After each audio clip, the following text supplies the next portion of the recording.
Welcome once again to Deep Web3 Secrets. We have an amazing show today. Founder and creator of Splinterlands, one of the longest running NFT play to earn card games in existence. Founder Matt Rosen, Yabapmatt. How are you doing today, Matt? Yeah, I'm doing pretty good. Despite, what's going on in markets. We have a ton of exciting stuff coming up at Splinterlands. Been working on it kind of nonstop for a while now. So I'm pretty excited as this stuff is starting to come out. Amazing place to start because, yes, while the candles are red and everyone is maybe acting like this is their first cycle, you have been building and growing and creating with a community for a very long time. How far back does it go? It's our 7-year anniversary is coming up in about 2 months. So it's kind of crazy when you think about it. And this is Aloha Ed or Edwin. Hello, Matt. It is kind of crazy if you think in the past 7 years how many Web3 projects have been born and died, how many games have been born and died, even how many blockchains have gone by the wayside.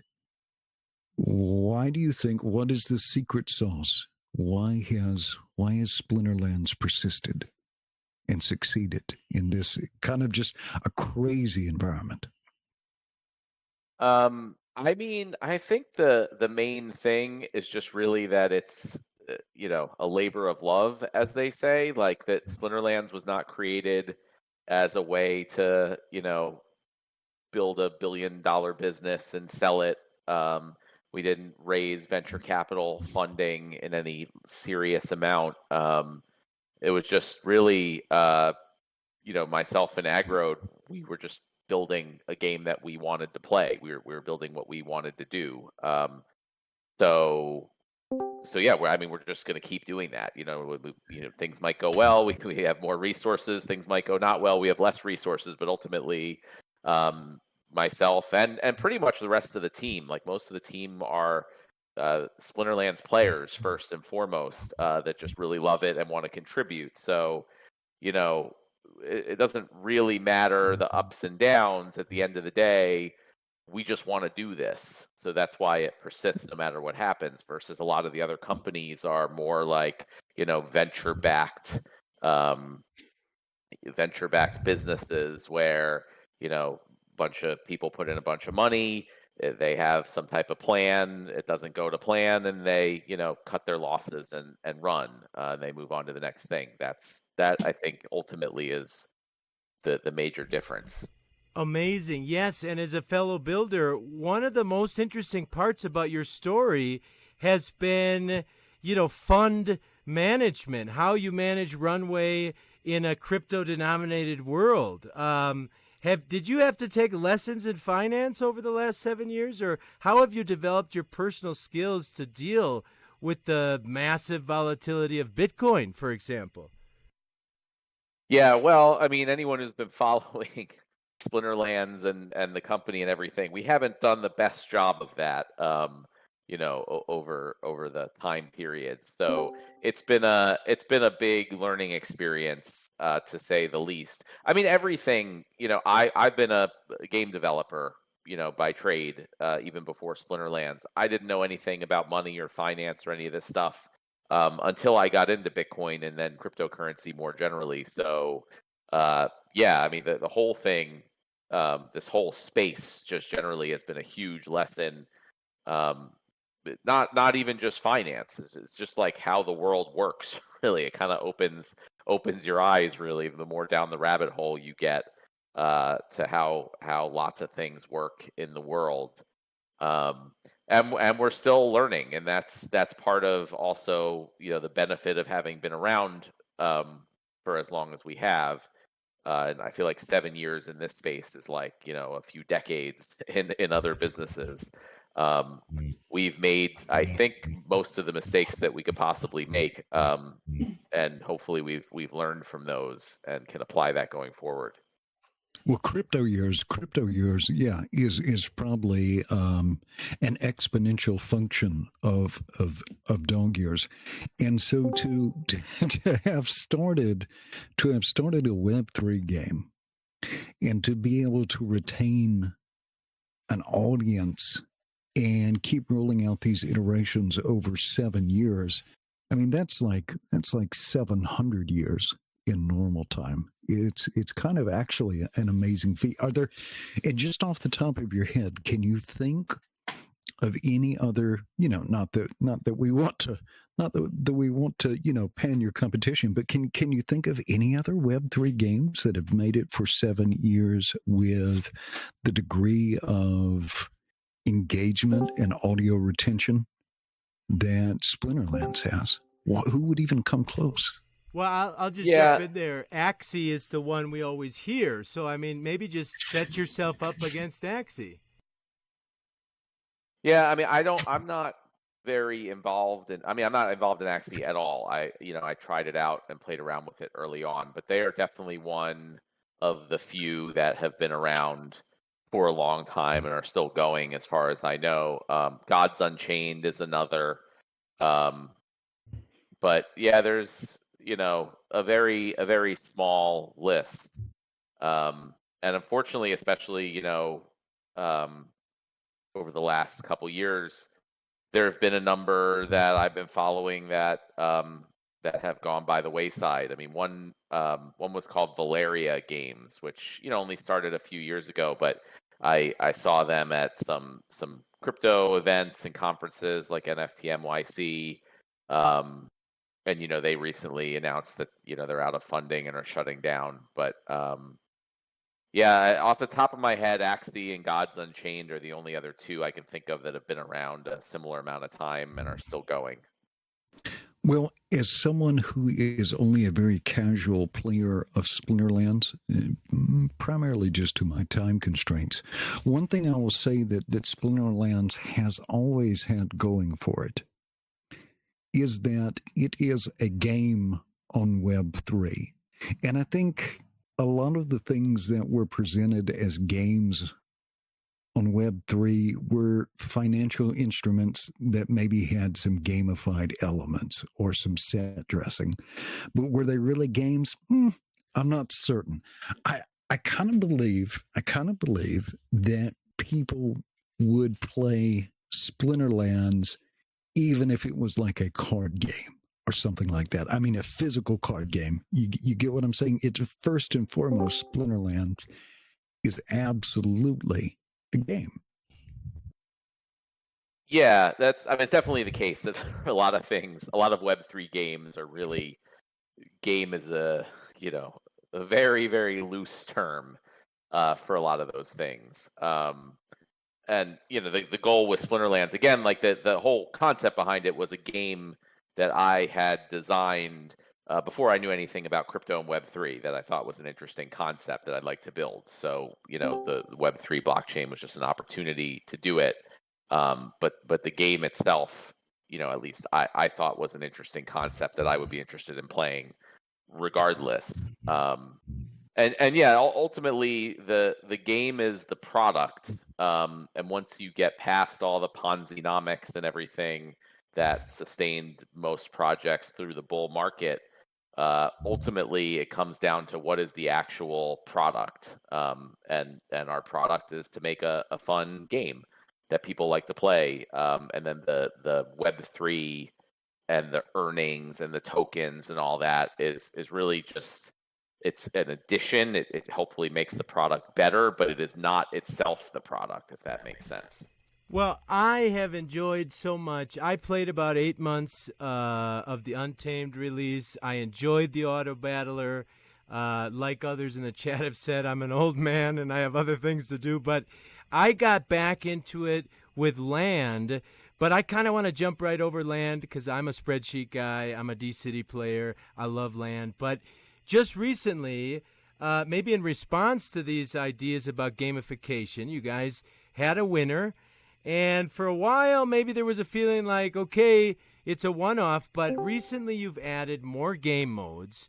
And I want to talk specifically, or I want to hear you talk specifically about survival mode, and talk us through the new possibilities here with survival mode. Yeah, survival mode, I mean, was released, I think, 2 weeks ago now, roughly. It's gone even better than I expected for the initial release. And as with everything, we're gonna keep building on it, improving on it. But for anyone listening who's not very familiar with Splinterlands, it's a trading card game, and you have a collection of cards, and you use those to battle. And typically, if you have a card, you can just use it in every battle over and over and over. Um, where it makes sense.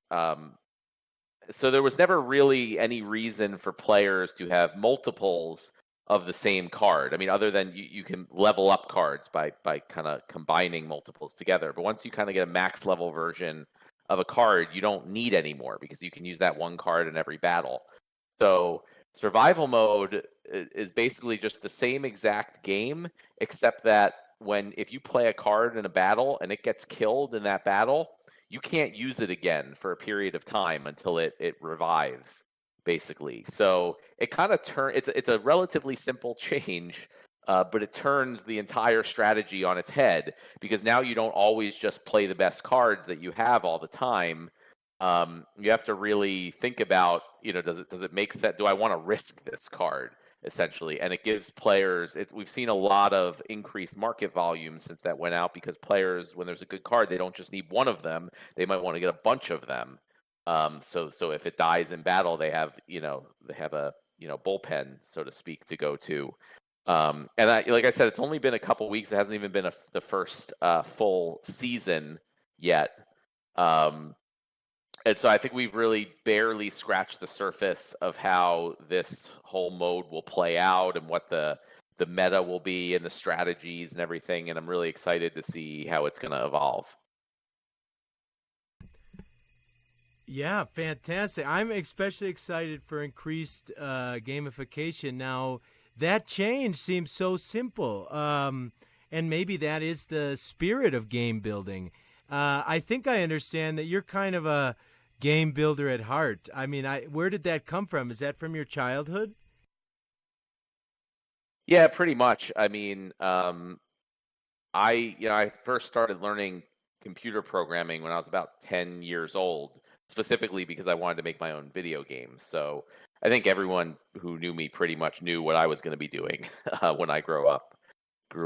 And yeah, so pretty much after college, I did some other computer programming jobs, but as soon as I was able to, I started working for little like gaming startups in a bunch of different industries. And then on the side, I worked on my own games. So I made my own Facebook game and mobile games, and different things. And they never took off or did anything. But I did. I put games out there. People played them. I did make some money.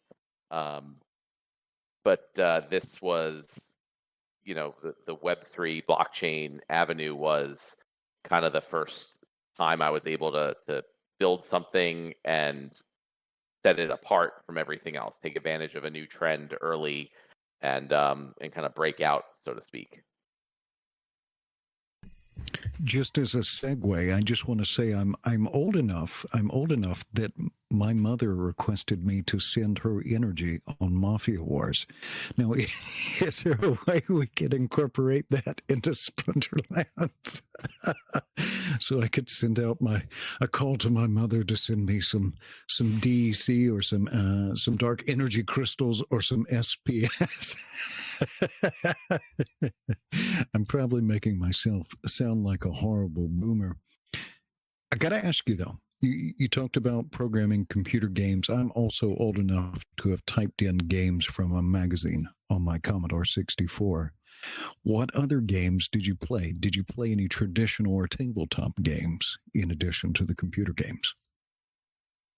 Yeah, I guess the only game I played really seriously was Settlers of Catan.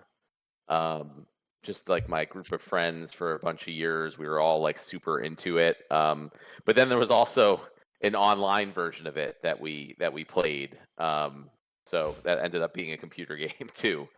So I do generally enjoy tabletop games here and there, but most often I would say I did computer games. Well, I think dropping Settlers of Catan irrevocably and indelibly establishes your nerd cred. So well done, sir. Thank you. Totally credible answer there. Very good. Amazing. Okay, so you built up this game. You guys have gone to Kickstarter before. You founded a company. You guys have, I would say, I mean, in my I'm a tiny builder. You guys have deep liquidity pools, huge tracts of land. So let's say you're a successful Web3 entrepreneur. Is that what it feels like in this current moment? And secondly, what does the future hold for such, a Web3 person that hasn't jumped from project to project, but has been building slowly over the years, putting a team together? Talk to us a little bit about that. Yeah, I feel like there's a bunch of questions in there. One of the things specifically about Web3 side of it is what I've learned is that having a company sucks, to put it lightly. And that's something that Web3 can help alleviate, and that we would have done a lot of things differently, I think, early on had I understood this. But it's just, the amount of stuff we have to deal with, especially being based in the US and running a company. There's legal issues and tax issues and HR stuff and all this crap you have to deal with that does not contribute to your product in any way. And that's why, as much as possible, anyone who follows Splinterlands knows we've been trying to move towards a DAO model. So we have the SPS Token DAO, which is, an organization controlled by the token holders, and we're moving as much as possible to the DAO kind of owning and controlling everything, and our company just being a contract software developer that the DAO hires to build new things in the game, and that it's a process that takes a while to get there, but we've come a long way, and it just removes so many of the headaches and the hurdles that we've had to deal with, from regulatory concerns to tax issues, to all this stuff. So that's ultimately, like, I've come to learn through this whole process that I think DAOs are going to be 100% the future of business. I think it's very early now. There's a lot of issues, but I see that in the future as being just 100 times more efficient way to run an organization, and it's all only possible because of crypto. Okay, great. So important, that point. I want to just spend a moment on it, unpack this with you, because as I understand it, your SPS DAO and your DAO proposal system, and you guys have actually implemented, we could call it experimentation, but you have several iterations, improvements, lots of proposals have been voted yes and voted no.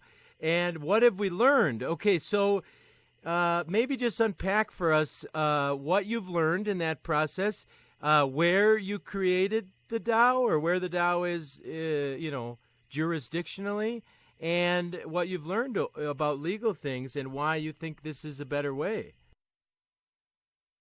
Yeah, I mean, I don't know that the DAO has any jurisdiction at the moment. I mean, really, a true DAO has no jurisdiction. That's the whole point of a DAO. I know most of them choose to create a legal entity in some jurisdiction to have some more protection for the members. But where is Hive?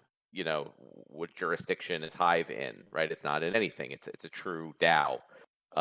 So that's the whole point of a DAO, is you don't need a jurisdiction. So so that's what I would say.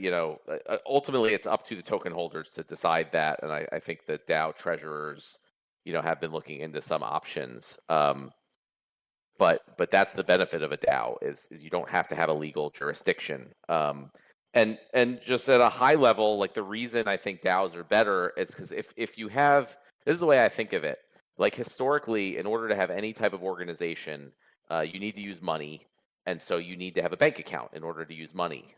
And then in order to have a bank account, you need to have a legal entity, whether it's a person or a business or whatever, registered in some jurisdiction. And so that right there means that that's what makes a business have to do whatever the government says they have to do, right? Because if you don't, the government can shut off your bank account effectively and shut down your business, because then you can't use money anymore. So what crypto has done is it's now said you can operate an organization without a bank account. So all of a sudden that leverage that governments have, it is gone, because you don't need them for anything. So that means, if you have a DAO like Hive is a great example, it has no jurisdiction, so it doesn't pay taxes, right? People who individually work for Hive, maybe they have a proposal or getting money, they're supposed to,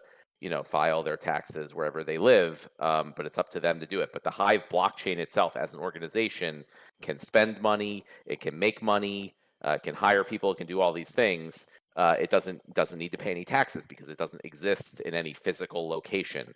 It can't be sued, right? It doesn't need lawyers. It doesn't need accountants. It doesn't need HR people. When you think about all of these things, they are all wastes. All this stuff, all this time, money, energy, that every single business in the entire world spends is a waste. It doesn't go to making better products or services. So if you have a DAO, it can do all the things that a regular business can do, but it doesn't have to deal with all that waste. So all of its time and energy and money can go directly to its product. And I think that's just amazing. And I don't think we've really seen that, the effects of that yet, but I'm here for it. And I want to try to be a pioneer, I guess, in figuring that out and making that work. I love it. Let me bridge you over here to Ed. But the thing is, we have these new technologies and we sometimes think, okay, they're here. Why hasn't the world changed? But it takes time to iterate, experiment, and learn things about these new technologies. So that's interesting about the DAO. And I think what you say is especially apt or especially true for software development, where, what jurisdiction should it support road building in? It's software, right? So that's really interesting, and that, to me, completely answers the question, why is it better? Because it doesn't pay any taxes. But Ed shared something here in the chat. Ed, what did you find here on Twitter? Well, I've been finding a lot of cool things. What I've been looking at, and I'm going to bridge into this, but it looks like a lot of the Splinterlands players have embraced the lore and the theme. And I even found a fellow on Twitter, a fellow by the name of Brave Tofu. And it looks like he is in the process or has already finished completing a Splinterlands comic book, which I thought was kind of nuts. That's kind of a fan-made comic book for a Web3 game. That is pretty nuts. But I was thinking, and in a good way, what I was thinking about in the context of a DAO, Matt, in the context of a DAO, it seems like that Splinterlands lore and a creative vision is kind of important. How do you sustain the integrity and the right direction for Splinterlands lore in the environment of a DAO? How will that work out? Well, I'd say it's the same for lore as for pretty much anything else, in that the DAO would generally hire, someone or a team that were experts in that particular field to build it, right? Just like, I mean, I guess I mentioned our company like switching to be a software development contract software developer, but it's more than that, really. Like currently, the DAO effectively hires our company to not only build the software, but like to design the new sets of cards, which includes creating the artwork and creating the stories and the lore. And ultimately, if the DAO, if the token holders felt that we weren't doing a good job on those things, I would expect that they would go look for someone else to hire to do that. I mean, just sort of like any organization, hires employees or subcontracts things to build or do whatever they want to do. That's how I would expect DAOs to do it as well. Well, I just want to touch really quickly on super expensive NFTs. We have this tweet from Brave Tofu about having the CEO of the company spend $7,000 of his own money to buy this awesome card, et cetera, et cetera. And it's very personal to me because I manage the A. Brockman account, and I knew this was your last chance for the Golden Heloise. So just maybe talk to us about spending, thousands of dollars on a rare NFT in your own game. Well, I mean, like I said earlier, I built a game that I myself liked and wanted to play. So it would kind of suck if I built it and wasn't able to play or participate in it.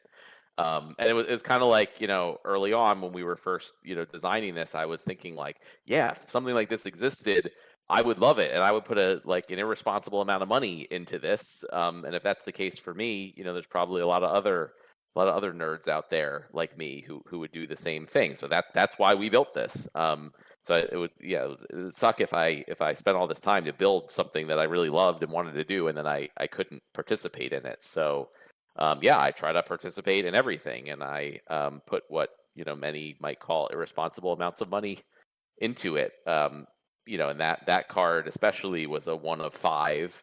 And so I was, doing kind of whatever I reasonably could to get a copy, and I'm glad I was able to pick up the last one.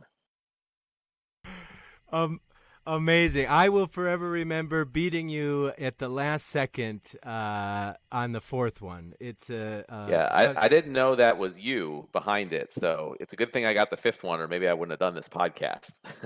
No, I'm just kidding, of course. I didn't know. Like I reached out to you softly, and you didn't respond that time, and I thought, I hope he gets the 5th one. I didn't, but I was doing my job as an account manager. Like, I thought the 5th one would have a little more competition. I'm glad you got it at a reasonable price. We've had a nice discount to the DEC window, but maybe that's a good segue here because we have some audience questions, and one of the questions was about promos.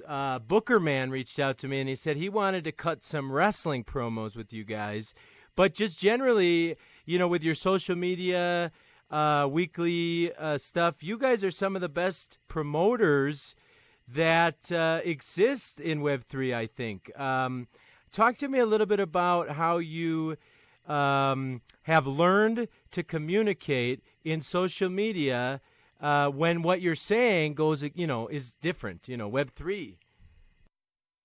Yeah, I mean, so I don't personally handle that stuff. I'm not a marketer. I don't do our social media stuff. But we've had different people managing it over the years, and I think we've learned from that. And so, most recently we had our Hive DHF proposal that got funded specifically to go out and do marketing. And so we brought in our new lead marketer, which is Blaze KOS, his Hive account. He like many people in our organization he was a player first and foremost for a number of years before we brought him on board. And it's sort of like me and the other people on the team. He just loves the game, loves the product, loves what we're doing, has marketing and promotion background. And so he's taken the reins and going out and starting this. But I'll also say that this is just like barely scratching the surface. We're taking the bulk of those funds and we're planning to do a very large, coordinated marketing and promotional effort along with our new, pack release that's going to be in a couple months. So whatever we're doing now, we're hoping to 10x it or more with, kind of our first ever big coordinated promotional campaign, to bring as many more people as we can into this ecosystem. All right, bringing people into the ecosystem is kind of something I've been thinking about a lot. So I'm very active on Web2, and I'm kind of constantly trying to bring people over into Web3 because I feel like people would spend so much energy on legacy social media and have so little to show for it, right? Because dopamine is this such a transient thing. So Matt, I'm going to be tweeting out and sharing some of these things about Splinterlands. So I'm going to get questions from people who know very little about Web3, know very little about crypto. If I wanted to tell one of my friends the easiest way to learn about Splinterlands and get started playing without making a lot of missteps or maybe buying things they didn't need, what's the easiest way for people to get started and to wrap their heads around it? Well, yeah, that's part of, one of the reasons we are kind of waiting a little bit to do the big marketing and promotional push is because we want to build out our onboarding process. Historically, it's been, you come into the game and it's sort of like figure all this stuff out on your own. So we are in the process of building out um, a much fuller onboarding process for new players, where you're able to come in, sign up with your email address, play the game, participate, basically have almost a full Web2 gaming experience. And then, like, slowly over time, you can, when you're ready, unlock the Web3 features, so to speak, and learn about them at your own pace. So I would say, that stuff should all be kind of ready in the next couple months before we do the marketing campaign. But the plan is just to be able to say, go to splinterlands.com and sign up and try the game. And it should be an experience that is not complicated. It's really no Web3 stuff is there at all.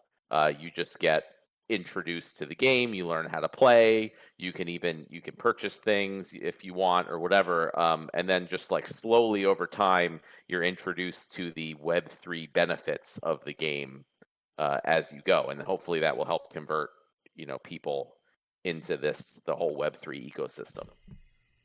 Excellent pitch there. And Ed, if you just want to share the official Twitter account for Splinterlands in the chat, that'll be great so people can follow along. Now, we are officially halfway through the interview, so I want to get a little nerdy. I want to get a little technical because you guys have recently delivered SPS Validator Network. I've spent some time setting it up, working with other people that have spent a lot more time setting it up. I noticed that you are a block producer. Talk to us a little bit about what this most in the last week I've seen the most Splinterlands talk being about these validators. It's something that was rolled out a while ago as an idea phase, and you've delivered on it. Is it still a work in progress, or how do you think the SPS validator system is going to evolve over the next rest of our lives? Well, yeah, just talk about the rest of our lives. It's everything's always a work in progress. We're never like done with anything. There's always more cool new stuff we want to do. But that being said, the validators, we started building it, I would say, at least 3 years ago. So the fact that it's finally released and live now is just like fantastic. I'm super excited. And it goes back to the concept of what I talked about earlier of trying to change this from our company just owning and running everything in a very centralized Web2 way to really embracing the values and ideals of Web3 and blockchain, which is what the SPS validators are. So before that, I mean, we were the ones who managed and operated the SPS token. Now that's no longer the case. It's just like Hive Engine or anything else, where it's a completely decentralized network. The code is open source. Anyone can run it, validate all the transactions, and we're just a participant in that system. And then over time, right now it's relatively simple, right? It's just the SPS token and a couple other things related to it. But over time, we want to start moving more and more of the Splinterlands game over to the validator system. And the goal, really, like in my mind, the ultimate goal of all of this is to have it be so that the Splinterlands game can still operate and still run, even if our company is gone or goes away. Just like Hive, there's no company or anything that it's dependent on. As long as people want to run the software, it can still operate. Bitcoin, most other cryptocurrencies are the same way. So ultimately, I'd like to get it to a point where everything in Splinterlands, all the NFTs, all the assets, etc., are managed by this validator system.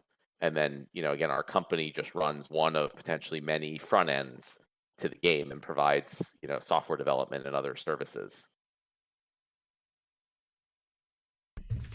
What has the rollout for the Splinterlands validator been like? Has it been what you expected? And what have you learned about your community and about the people who want to participate in that with the rollout so far?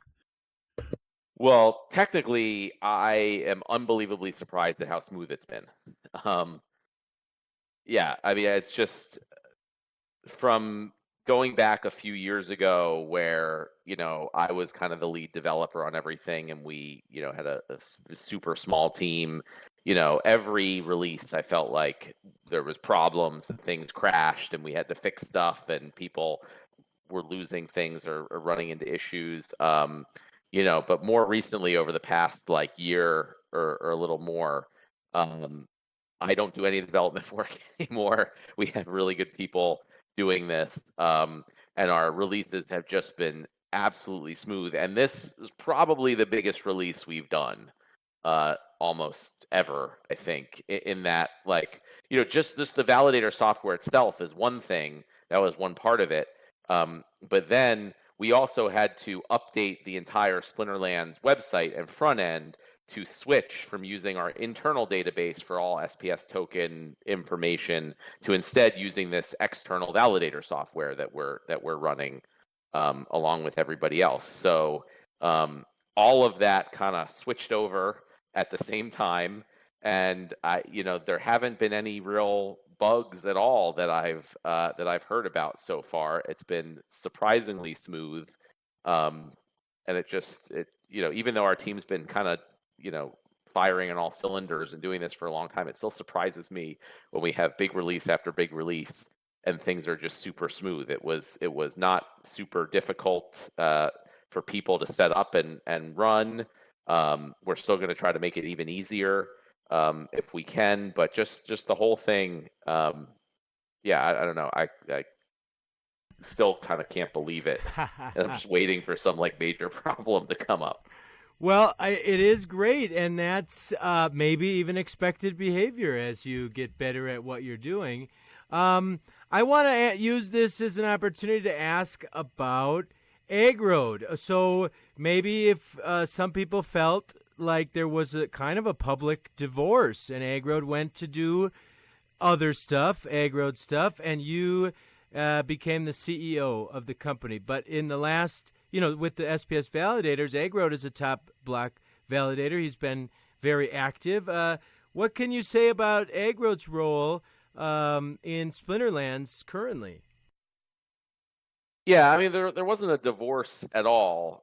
Aggroed's still, just like me. We created the game because we both love this stuff. So he's he doesn't really have a direct role at all in the company or the development of the game at the moment, but he's still a player. He's still as a participant in the ecosystem, just like I am personally. So that certainly hasn't changed. And as far as his role, one of our, I guess, disagreements in the past was that he wanted to take this, the company and the business and do lots of other things, lots of other projects, build, what he calls Invenium, which is his like Hive-based, you know, game platform. And he wanted to, build lots of other games and open it up to third-party developers to build games and projects. And I preferred to really just focus on Splinterlands, even though I think all the other projects that he's doing are very cool, and I like them.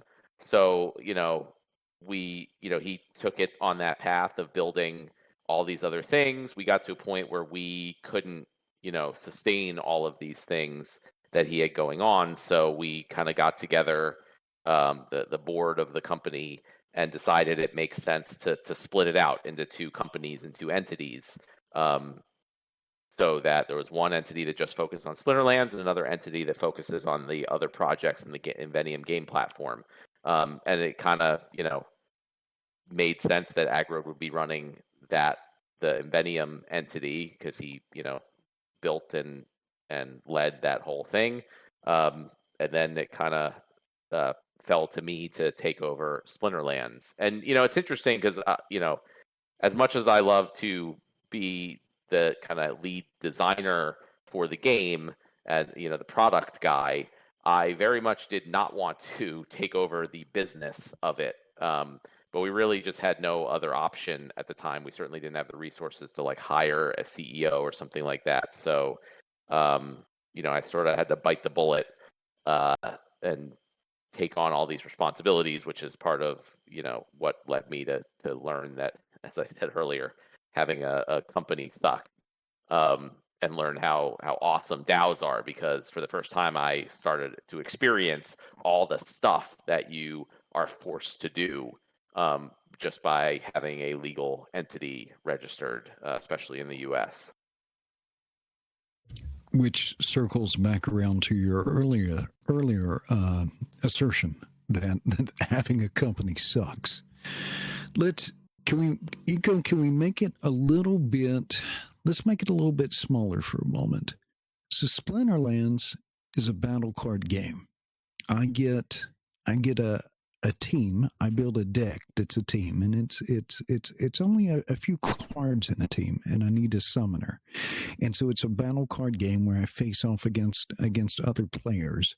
But you've kind of introduced another element to it. And I'm talking about land, and I'm over here on X now, and I'm reading that land 1.75 is coming. How does land change the dynamics of the game? So if I'm just a battle card guy, do I need to get into land? How will land change my experience with the game? Yeah, it's good timing. I didn't realize the announcement would be going out while we're talking, but there you go. You guys sort of have an exclusive on that. Land, I mean, it came from, I guess, the same way most of our ideas come from, whenever there are, things that we don't like or issues where we're like, oh, it'd be great to take care of this or do something about this, then we try to think of ways to handle it.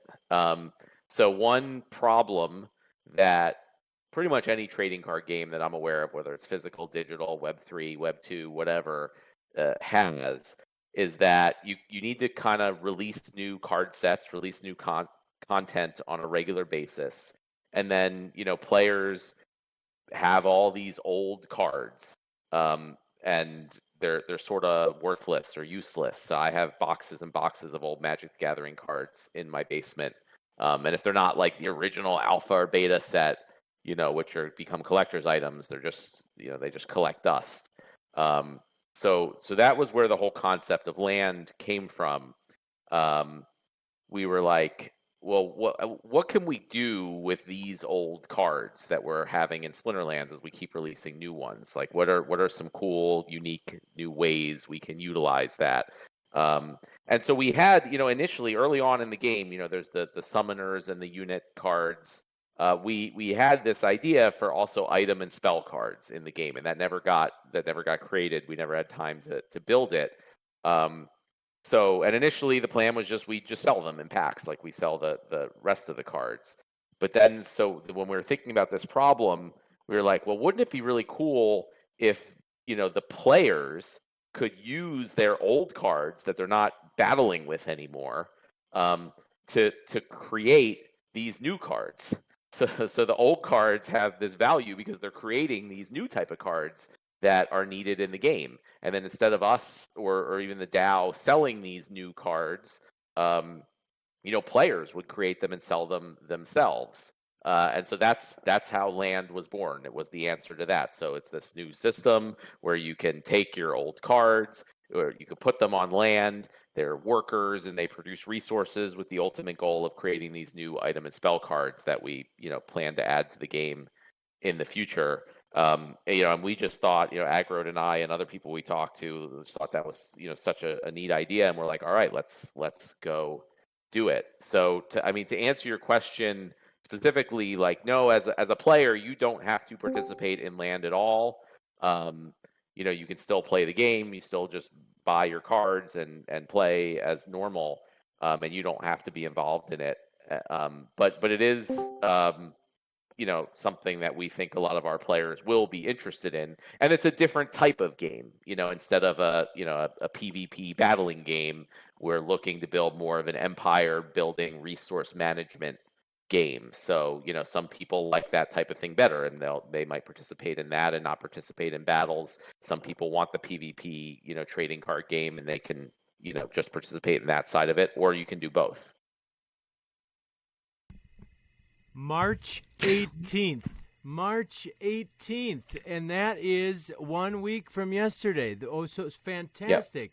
Yep. And this is not a new thing. This is something that's been in development for 3 years. This is Land 1.75. So building on what you just said, what is 1.75? Yeah. So we typically try to release things in phases, rather than just wait a really long time before the full thing is done. So one, it allows people to get started and trying stuff out, and us be able to put stuff out quicker, and it allows us to learn as we go. This is all brand new stuff.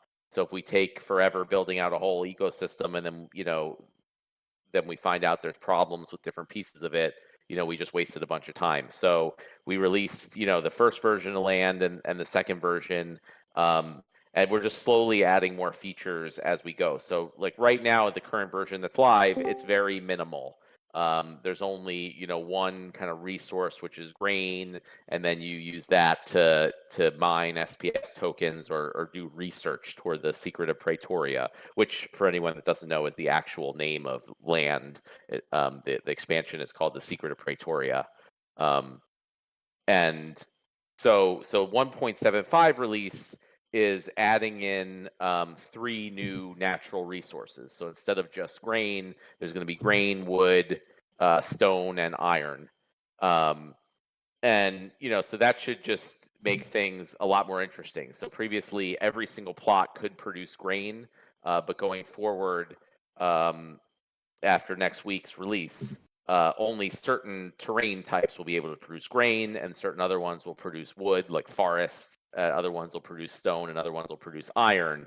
So players will have to sort of specialize a little bit more based on what types of land they own. And then you'll need all those different resources instead of just grain to produce the research or mine the SPS tokens. And there's an in-game market, an AMM, like a automated market maker system, for where players can provide liquidity, all backed by the DEC token, and then trade. So we expect there to be a lot more trading, as people will not be able to produce necessarily all 4 of those resources. They'll need to be able to trade what they produce for what they need. And more trading volume means more fees generated for the people who provide liquidity, which should hopefully lock up more dark energy crystals, and just make it, again, start to be a more interesting game, because there's a lot more to do and to think about than there was in the past. And there is definitely a hook. And here's what I'm seeing on the Twitter post. It's a call to action. It even has the hazard sign. It says important. Prepare now or get left behind. No stockpile of new resources will exist at launch. If your land is producing research or SPS, you'll need wood, stone, and iron for your first harvest. So, if I wanted to go in and get land now, what do I need to do and what would that cost me? Well, if that is only about if you already have land, right, and you're used to being able to produce, to do your research or mine SPS tokens with only needing grain. It's kind of saying like, hey, starting next week, you're going to need, more resources. So don't be surprised when you go to mine SPS and it's like, oh wait, I don't have what I need. So if you're just starting out, you won't be surprised because you won't be used to that and nothing will be changing. But it's just saying, instead of just needing to produce one resource to power everything, you're going to need to get 4 now. So it's a matter of, do you want to try to produce all of those yourself? And you'll need to get the proper land types to do that. Or do you want to focus on one or a couple resources and then trade for the other things you need? So that's how it changes, I guess. So now for our degens who are listening, and their DeFi omens have been activated, and they don't currently own land, but they're thinking, what kind of man doesn't own land? How would somebody go and purchase some land or get a title to some land in Splinterlands? Yeah, it's pretty easy. We have an in-game market, so you can go, you can browse all the plots that are available for sale in the different regions. If you find one that you want to purchase, you can, if you are able to acquire dark energy crystal tokens, you can use those to purchase it, or you can buy what are called credits from us using like PayPal. So it's very easy. You can use your credit card. Buy credits from us, and you can use that to purchase the land. And when you use credits, like basically behind the scenes, our company will buy the land for you with DEC and send it to your account. So the credit system is really just a way we facilitate people being able to put money into the ecosystem that aren't necessarily able to get the in-game cryptocurrency, which I also think is a pretty cool thing that we do. To just make it easier for, like, say, Web 2 people to get involved. I love how long you've been at this, that you have all the connections and bridges ready. I almost want to invite you on now next month to talk about how land is going, how the SPS validators continue. But also, I think I understand you guys have a new set coming out soon. Is that right? Yeah, we have a lot of stuff happening all at the same time. So the new set is our 6th major card edition. It's called Conclave Arcana. And the pre-sale is going to begin in April. So the pre-sale is where you're able to buy packs before the set is actually launched. And there's a bunch of benefits for doing that and getting in early. And then we're planning on launching it in May, at the same time as we also launch our big marketing and promotional campaign that I talked about earlier. Oh, so these, of course, are lining up precisely because you're preparing a big marketing campaign. That makes sense. Yep. So I guess that begs the question, how hard is it to try to do everything at the same time? Well, like I said, we have a really, really awesome team of people who were mostly Splinterlands players before coming and working at the company, and just, really, really kind of love this stuff. So, and we typically do have separate people working on different things. So, for example, the SPS DAO has hired Cryptomancer, who is the one specifically working on land. So he's working on that, and separately, the DAO also hired the team that built out the SPS validator software. So there's 2 developers focused exclusively on that, and then our team is mostly focused on the new set and the onboarding experience and that type of stuff. And then we're using the funds we received from the Hive DAO. We brought on Blaze, who I mentioned earlier, to lead the marketing campaign. So, it's not like one or two people doing everything. There's different kind of dedicated people for each of these different major initiatives. Super cool. So just to reiterate for anybody who might be joining kind of late, like three major things are happening kind of all in a sequence. So you've got the release of the Splinterlands validators, which appear to be a great success. Land 1.75 is hitting in just another 6 days, and then you're going into the release of an entire new set of cards and release of packs immediately after that. Just kind of bing bang boom. So well, I guess what I'm going to have to do now. I mean, I'm hearing a lot of energy after we finish this program. I'm going to have to get off and talk to the missus why I need to buy some virtual land. Get permission to make that virtual land purchase in Splinterlands. It sounds like all of this is going to use up some of the existing assets, right? Am I reading that correct? That it's going to use up SPS and it's going to use up some of the dark energy crystals? Well, this is the thing that I think most people don't really understand. Even a lot of people in our game that are players and in the ecosystem don't really understand. And I struggle to get the point across. But one of the things that's really cool about Splinterlands, and I think sets us apart even from every other Web3 game that I'm familiar with, is that pretty much all of the value coming into the ecosystem goes directly to the SPS token. So again, like our company no longer sells anything directly. That everything is sold through dark energy crystals. Like I said, even if you buy credits from us, like behind the scenes, we still purchase dark energy crystals and use them to buy whatever asset it is. So any money that you're sending to the company through PayPal is going to buy DEC tokens, and those tokens either get burned or go to the DAO when you're purchasing any of these new things. So this new set that's coming out, all the DEC goes to the DAO, which is basically it's not going on to the market or anything like that. And then the way it works is that once the DEC gets to a certain value, I mean, it's like Hive dollars, very similar. We use that as kind of a example of how we built this. Once DEC gets over its peg value of 1,000 DEC per dollar, then the only way to mint more is by burning SPS tokens. So basically, every single product in the game is sold and priced in dark energy crystals. So any money coming into the ecosystem to buy any of these things goes into dark energy crystals, and then any excess value in dark energy crystals just creates a situation where people buy and burn SPS tokens. So that keeps the dark energy crystal token price relatively stable, and all the value goes to the SPS token. So by it's anyone who's an SPS token holder or has assets in this ecosystem, it benefits them to have more money coming into the ecosystem in any way, shape, or form. And the dark energy crystals acts as what I'm calling a product-backed stablecoin, which I actually think is by itself a really cool idea.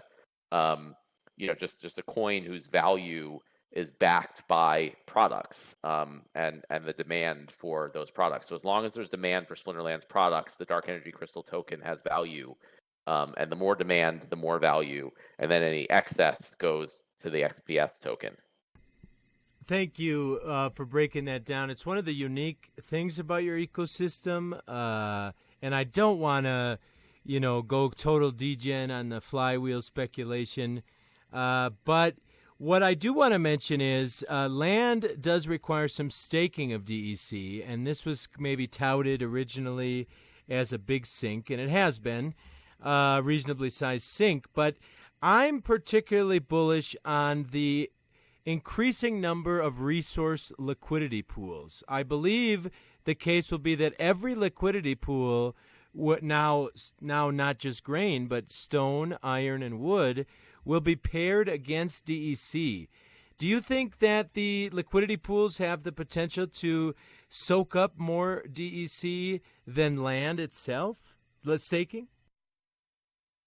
Potentially. I mean, I don't know if at this point, just so you know, there's over $1 million worth of DEC currently staked on land. So it's a pretty significant size sink there.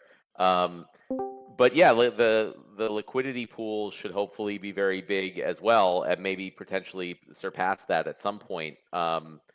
But yeah, the more, like I talked about earlier, as we add these more resources, it becomes harder for people to produce everything they need themselves, which means they have to trade on the markets and on these pools. And the more trading in the pools means the more fees going to the liquidity providers. The more fees going to liquidity providers means more liquidity being provided, and all that liquidity is paired against the DEC token. So I expect to see a huge boost in the amount of DEC going into the pools. Will it be more than is staked on land? I don't know. But also in the future, that all the future iterations of land, we're going to be adding more and more and more resources. I mean, the full white paper has been released a while ago for land version 2.0. There's like 50 some different resources that will be available, all of which are going to have these pools. So as we start adding more and more and more, I expect, more and more and more DEC needing to come into the pools. You're going to have Eco all fired up to give you a pitch for sustainable agroforestry within the land of Pretoria. This is definitely got my again degen activated. Now, will all the pools be, or all the planned pools in terms of DC or SPS, or do you foresee some pools in terms of like a wood stone pool or a wood iron pool? No, they're all it's all resource paired with DEC only, and we're sort of taking the setup like from Thorchain, if you're familiar with that, or Maya, which is a fork of Thorchain that the InLeo project has been working with. So if everything is paired against DEC, then you could easily swap from one resource to another resource. And when it goes live next week, you'll be able to try this out. So if you want to swap wood for stone, you just, it's a one-click thing, and behind the scenes it will swap wood for DEC and then DEC for stone. If you start getting into like every different resource paired with every other different resource, there's like ridiculous amounts of pairings even for small amounts of resources, and then it just fractures the liquidity. So you get worse deals. So it's much better for the ecosystem, for everything all around, I think, to have every single resource only paired with DEC, and then it just hops between the different pools to get whatever trade you want. And then it'll also encourage, everyone will have to put in DEC if they want to provide liquidity. I love these extra nerdy discussions. I was personally thinking that it should be grain as the pair to everything, but I really like DEC. I still think grain would be a good idea, but since DEC is so directly targeted to the flywheel mechanism, I think you made the right choice. I'm very excited. As Ed said, I'm so fired up. And I just want to wrap it up here. We've talked a lot about the excitement. We've talked a lot about even in the I think we might still be in a bull market, but even with the red candles, the pullback, you guys are preparing something, products with a product-backed token, marketing campaign. Do you just want to give us your 30-second summary of, call to action when somebody gets to the end of this video? I mean, the call to action is just check it out and get involved if you haven't already. I mean, I feel like there's a ton of people, especially in the Hive ecosystem, who have, tried it at some point in the past, and then maybe moved on to other things. Sounds like Ed, sort of like you. So, the goal here is to try to not only bring in new people, but get all the people who came and left at some point back in, because it's so different than it was in the past. There's so much more. There's so many different things for different people. So if you didn't like the core trading card game as much, there's so many other things for you to do or ways that you can get involved and just be a part of, what I hope and expect is going to be a really, really big year for this project. It is amazing. And Eco, I should say, because we were actually talking about this before the show, the entire reason that I am on Hive is that way back when, at the height of DeFi, when I was researching various GameFi projects, I saw this hype over Splinterlands, and that is how I created my Hive account. This is entirely the way that I discovered Hive through Splinterlands, because it's just been kind of like this persistent beacon to Web3. I think this is one of the great things, and maybe not from a standpoint of competition, but if people want to look at how to do GameFi on Web3 correct, I've got to say that Splinterlands is the shining example.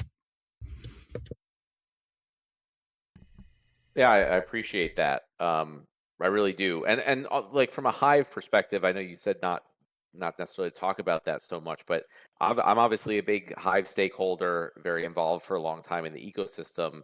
And when I think about like how can Hive itself break out, I think we need breakout apps is the way to do it. I don't think people are going to come in to use Hive itself. I think they're going to come in to use specific applications built on Hive, and then be exposed to the wider Hive ecosystem.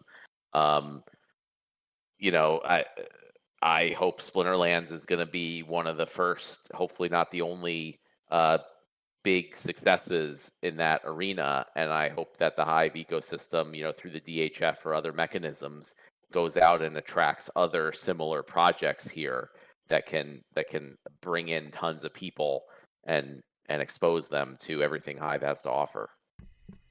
Our persistent beacon of Web3. Thank you so much, Yabapmatt. This has been Deep Web3 Secrets.